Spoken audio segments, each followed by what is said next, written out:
Halo semuanya, jumpa lagi di channel One Rizky yang membahas ringkasan alur cerita film tentunya. Di video kali ini saya akan membahas sebuah film berjudul Antichrist yang diproduksi pada tahun 2009. Film ini menceritakan tentang penderitaan pasangan suami istri yang kehilangan anak mereka.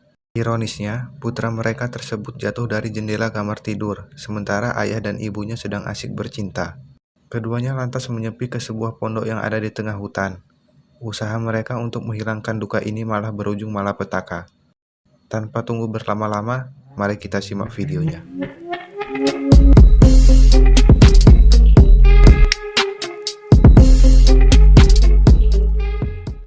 Di awal film, kita langsung saja disuguhkan adegan tumbuk-tumbukan yang dilakukan oleh sepasang suami istri yang bernama Hee dan Si, serta anak laki-lakinya bernama Nick.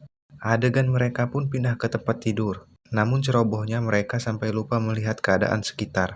Anak mereka yang bernama Nick tiba-tiba turun dari tempat tidur dan berjalan ke arah jendela. Ia tertarik melihat hujan salju. Dikarenakan Nick masih bayi dan tidak mengerti apa-apa, akhirnya ia terjatuh keluar dari kamarnya dan tewas. Saat mereka mengantarkan anaknya ke pemakaman, istrinya yang tak kuat menahan sedih akhirnya pingsan, lalu ia dibawa ke rumah sakit. Setelah sebulan berada di rumah sakit, Hee mengajak istrinya pulang dan akan merawat istrinya sendiri di rumah dikarenakan dia adalah seorang ahli terapi.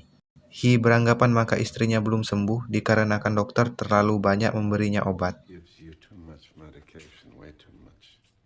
Di waktu mereka sampai di rumah, suaminya menemukan surat misterius tetapi dirinya tak peduli akan hal itu. Ketika sudah di dalam rumah, Hee membereskan mainan anaknya. Terlihat di kamar mandi istrinya sedang membuang obat yang diberi oleh dokter.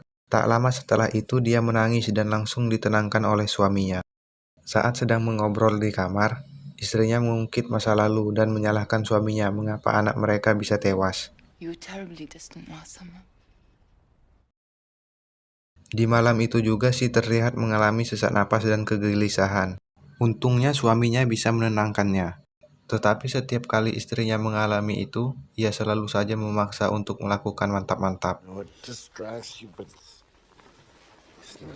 Di lain hari, terlihat Hee sedang menanyakan kepada istrinya hal apa saja yang paling ditakutinya. Lalu ia menulis di kertas bahwa istrinya takut kepada hutan yang bernama Eden.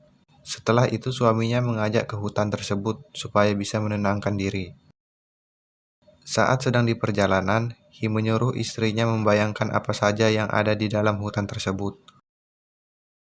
Ketika sudah sampai, Si merasa tanahnya terbakar, lalu membuka sepatunya. Suaminya langsung memasang sepatu istrinya kembali. Di waktu sedang berjalan, istrinya kelelahan dan meminta untuk berbaring sebentar. Hee melihat-lihat keadaan sekitar, lalu ia melihat rusa misterius, yang mana rusa tersebut sedang melahirkan, tetapi anaknya masih menggantung. Setelah itu mereka melanjutkan perjalanan. Saat sedang di atas jembatan kayu, tiba-tiba Si merasakan kesakitan, lalu ia lari meninggalkan suaminya. Dengan santai Hee menyusul istrinya, dan dia menemukan sebuah pondok yang mana ternyata istrinya sedang tidur di pondok tersebut. Malam pun tiba, akhirnya mereka tertidur. Pas terbangun, rupanya tangan Hee yang keluar dari jendela telah dihinggapi oleh kutu penghisap darah. Di hari itu pula, Hee mengajak istrinya bermain di depan pondok. Ia menyuruh istrinya menginjak batu dan rumput yang telah dirangkai sebelumnya, tetapi istrinya masih tampak lemas dan tak kuat berdiri berlama-lama. Secara tiba-tiba ada anak burung elang jatuh dari sangkarnya. Alih-alih diselamatkan induknya, ternyata induknya tersebut malah memakan anaknya sendiri. Berlanjut ke cerita selanjutnya, terlihat Si sedang menggunting sebuah kertas. Tiba-tiba ia mendengar suara tangisan anaknya, yang mana tangisannya tersebut mengarah ke dalam hutan. Lalu ia tersadar bahwa anaknya sudah meninggal sebelumnya.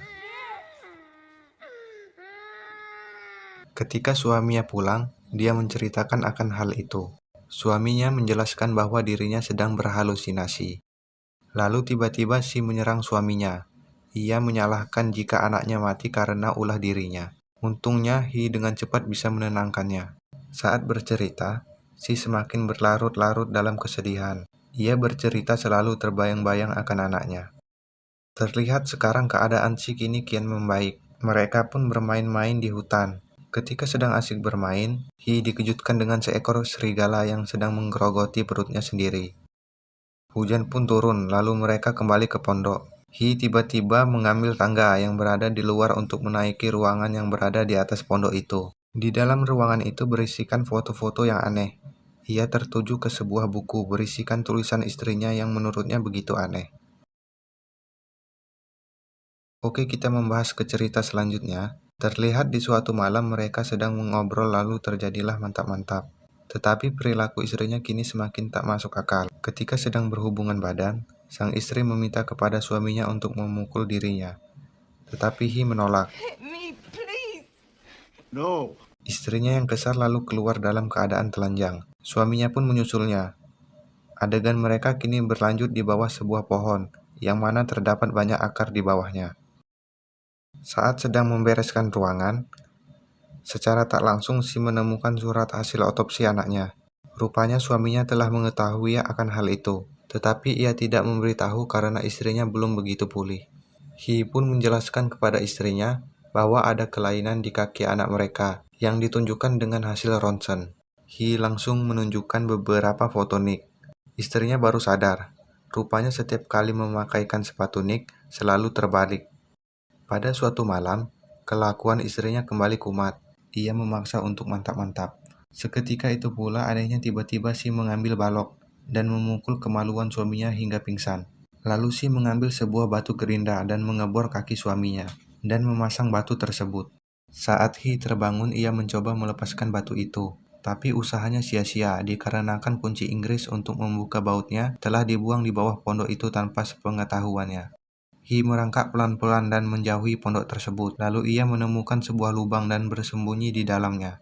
Istrinya yang tak lihat keberadaannya dengan kesal mencarinya. Rupanya di dalam lubang itu terdapat seekor gagak yang suaranya begitu berisik. Hi sudah mencoba membunuhnya supaya keberadaannya tidak diketahui. Tetapi burung gagak itu tetap saja hidup.